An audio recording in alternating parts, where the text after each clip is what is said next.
Question दिया है कि तीन संख्याएं दी गई हैं, दूसरी संख्या 3 गुना है पहली संख्या का और तीसरी संख्या 2 गुना है दूसरी संख्या का। यदि उनका औसत 70 है तो तीनों में से सबसे छोटी संख्या ज्ञात कीजिए। ठीक है, देखो सबसे पहले आते हैं, तीन संख्याएं दी हुई हैं, दूसरी संख्या पहली संख्या का 3 गुना है। ठीक है ना, ये बोल रहा है वो। इंग्लिश वाले बच्चे नीचे पढ़ लें, ठीक है, नीचे जो दिया हुआ है इंग्लिश वाले बच्चों के लिए, ठीक है, वो पढ़ लें। भाई देखो पढ़ाऊंगा मैं हिंदी में क्योंकि ज़्यादातर बच्चे मेरे पास हिंदी वाले हैं, बस आप समझ लेना और कोई टर्म होगी तो उसको मैं बता दूंगा। तो यहाँ मेरे हिसाब से औसत आप जानते हैं एवरेज होता है, बाकी सब आप जानते ही हैं। ठीक है ना, ऐसी कोई टर्म नहीं है जिसको नहीं जानते हैं, जब होगी तो मैं बता दूंगा। ठीक, 3 गुना है। ठीक, तो अब क्या करेंगे हम कि मान लेते हैं कि पहली संख्या ए है, ए मान ली हमने, तो दूसरी संख्या क्या हो जाएगी, ये पहली संख्या है पहली, तो दूसरी संख्या इसकी 3 गुनी है तो ये होगी 3a, ये लिख देते हैं दूसरी।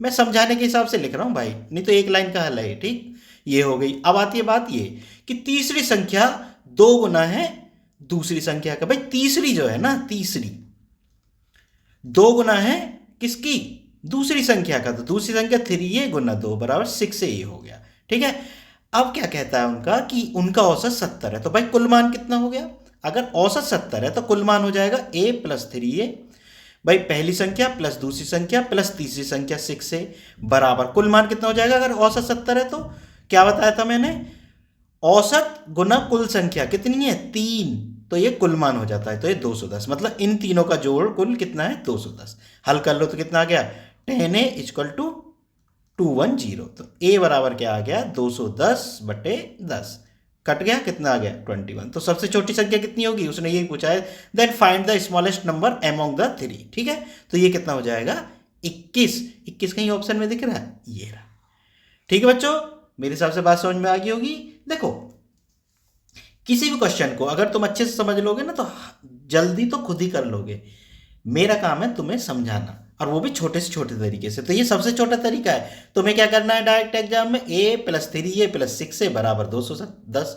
अब तुम ऐसे कैलकुलेट करने थोड़ी बैठोगे, अगर तुम्हें ये तरीका आता है तो डायरेक्ट लिखोगे, और डायरेक्ट ही लिखना है तभी टाइम भी पूरा हो पाएगा। ठीक है ना, नहीं तो फिर टाइम कम पड़ जाता है। ठीक है ना बच्चों, समझ गए ना बात को। और हाँ, जो नए बच्चे हैं उनके लिए मैं बता दूं, जो पुराने हैं वो ना सुने, क्योंकि मैं कई बार बता चुका कि ये जैसे रेलवे का क्वेश्चन है, एसएससी के क्वेश्चंस, यूपी पुलिस के क्वेश्चन, एसएससी यूपी पुलिस के क्वेश्चन, ठीक है ना, ये सब मैं अपने यूट्यूब चैनल पे डालने वाला हूँ, आगामी समय में डाल भी रहा हूँ। यूपी पुलिस के जैसे मैंने सारे क्वेश्चन डाले हुए हैं, अभी जो री एग्जाम हुआ था उसके, इससे पहले एग्जाम हुआ था उसके प्लेलिस्ट बना के मैंने डाले हुए हैं, आप जाके वहाँ से देख सकते हैं सारे क्वेश्चन, खासकर यूपी वाले बच्चे।